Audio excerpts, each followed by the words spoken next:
Calcium magnesium ଆୟରନରେ ଭରପୁର। ଏହି ଶାଗରେ କ୍ୟାନ୍ସର ବିରୁଦ୍ଧରେ ଲଢ଼ିବା ପାଇଁ ଶକ୍ତି ଥାଏ ବା ଏଣ୍ଟି କ୍ୟାନ୍ସର ପ୍ରପର୍ଟି ଥାଏ ଏବଂ ଏହା ଆମର ଦେହର ବୋନ୍ ବା ହାଡ଼କୁ ଶକ୍ତ ରଖିଥାଏ। ଏତେ ଉପକାରୀ ଶାଗକୁ ଆମେ ନ ଖାଇ କଣ ରହିପାରିବା? ତେଣୁ ବାପା କଣ କରିଛନ୍ତି, ବାଡ଼ିରୁ ସଜନା ଶାଗ ଗୁଡ଼ିକ ତୋଳି ଆଣିଛନ୍ତି ଏବଂ ସେଗୁଡ଼ିକୁ ବାଛି ନେଇ ମୋ ହାତରେ ଧରି ଦେଇଛନ୍ତି ଏବଂ ମୁଁ କଣ କରିଛି ସେସବୁକୁ ଧୋଇ ନେଇଛି ଭଲ ଭାବରେ।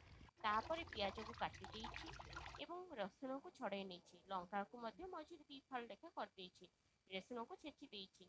ତାପରେ ଗ୍ୟାସ୍ ଅନ୍ କରି ଗ୍ୟାସରେ କଡ଼େଇ ବସାଇ ତେଲ ଦେଇଛି ଏବଂ ତେଲ ଗରମ ହେଲା ପରେ ସୋରିଷ ଫୁଟେଇ ଦେଇଛି, ତାପରେ ଲଙ୍କା ଫୁଟିବାକୁ ଛାଡ଼ି ଦେଇଛି। ତାପରେ କଣ କରିଛି ଦେଖନ୍ତୁ, ଲଙ୍କା ଫୁଟି ସାରିଲା ପରେ ଯୋଉ ଛେଚିକି ରସୁଣ ରଖିଥିଲି ତାକୁ ପକାଇକି ଚଲାଇ ନେଉଛି। ତାପରେ କଣ କରୁଛି ନା ପିଆଜ ଗୁଡ଼ିକ ଦେଇ ଦଉଛି, ପିଆଜକୁ ମଧ୍ୟ ଚଲାଇ ନେଉଛି। ପିଆଜକୁ କିଛି ସମୟ ଚଲାଇଲା ପରେ ଦେଖିବେ ପିଆଜରେ ହିଁ ଲୁଣ ଦେଇଦେଉଛି, ତେଣୁ ପିଆଜରେ ଲୁଣ ମଧ୍ୟ ଦେଇଦେଉଛି ଏବଂ ବନ୍ଧୁମାନେ ଟିକେ ମନେ ରଖିବେ ଶାଗରେ ଅଳ୍ପ ଲୁଣ ଲାଗିଥାଏ, ଯେକୌଣସି ମଧ୍ୟ ଶାଗରେ ଶାଗରେ ଅଳ୍ପ ଲୁଣ ଲାଗିଥାଏ, ତେଣୁ ମୁଁ ଲୁଣ ଦେଇ ତାକୁ ଚଳାଇ ଦେଉଛି।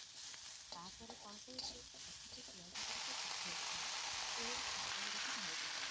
ଦେଖିବେ ସବୁ ଶାଗ ଯେତେବେଳେ କଡ଼େଇରେ ଓଜାଡ଼ିଆ ଦେଇଦେବେ ଶାଗ ଗୁଡ଼ିକ ମୁଁ କଡ଼େଇରେ ଛାଡ଼ିଦେବି, ତେଣୁ କଣ କରୁଛି ନା ଅଳ୍ପ ଶାଗ ଦେଲେ କାଟିବି, ତାପରେ ପୁଣି ଟିକେ ସମୟ ହେଲା ପରେ ପୁଣି ଶାଗ ଗୁଡ଼ିକ ଦେଇ ଦେଇ ଚଳାଇବି।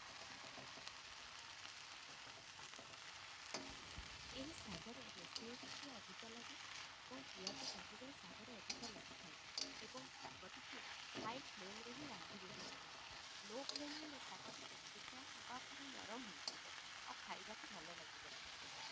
ଯେହେତୁ ଆପଣମାନେ ହାଇ ଫ୍ଲେମ୍ରେ ଶାଗଟିକୁ ରାନ୍ଧୁଛନ୍ତି, ତେଣୁ ସବୁବେଳେ ଚଲେଇବା ଦରକାର ବା ଶାଗଟିକୁ ଓଲଟ ପାଲଟ କରିବା ଦରକାର ପଡ଼ିଥାଏ। ତେଣୁ ସବୁବେଳେ ଶାଗଟିକୁ ଓଲଟ ପାଲଟ କରିବେ।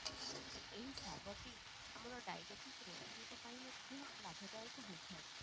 ହିମୋଗ୍ଲୋବିନର ମାତ୍ରାକୁ ମଧ୍ୟ ବଢ଼ାଇବାରେ ଏହି ଶାଗଟି ବହୁତ ସାହାଯ୍ୟ କରିଥାଏ। କାହିଁକି ଜାଣିଛନ୍ତି? କାହିଁକି ନା ଏହି ଶାଗରେ ଆଇରନ୍ ପରିମାଣ ଅଧିକ ଥାଏ, ତେଣୁ ଏହା ବ୍ଲଡ଼ରେ ହିମୋଗ୍ଲୋବିନ୍ ମାତ୍ରାକୁ ମଧ୍ୟ ବଢ଼ାଇବାରେ ସାହାଯ୍ୟ କରିଥାଏ। ଏହି ଶାଗଟି ହୃଦରୋଗୀଙ୍କ ପାଇଁ ମଧ୍ୟ ଉପକାରୀ। ଏହାର ଉପକାରିତା କହିଲେ ନ ସରେ। ଦେଖନ୍ତୁ ଏପରି କିଛି ସମୟ ଚଲିଲା ପରେ ମୋ ଶାଗଟି ପ୍ରସ୍ତୁତ ହୋଇଯାଇଛି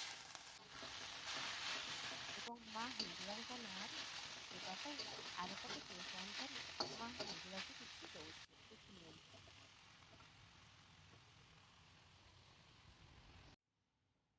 ଗ୍ୟାସ୍ ବନ୍ଦ କରି ଆମେ ଖାଇବା ପାଇଁ ନେଇଯାଇଛୁ ଶାଗକୁ। ଏବେ ଦେଖି ନିଅନ୍ତୁ ଆମେ ଖାଇବାରେ କଣ କଣ ଖାଉଛୁ। ଯଦି ମୋ ଭିଡ଼ିଓଟି ଆପଣମାନଙ୍କୁ ଭଲ ଲାଗୁଛି ତେବେ ପ୍ଲିଜ୍ ଲାଇକ୍, ସେୟାର, ସବସ୍କ୍ରାଇବ୍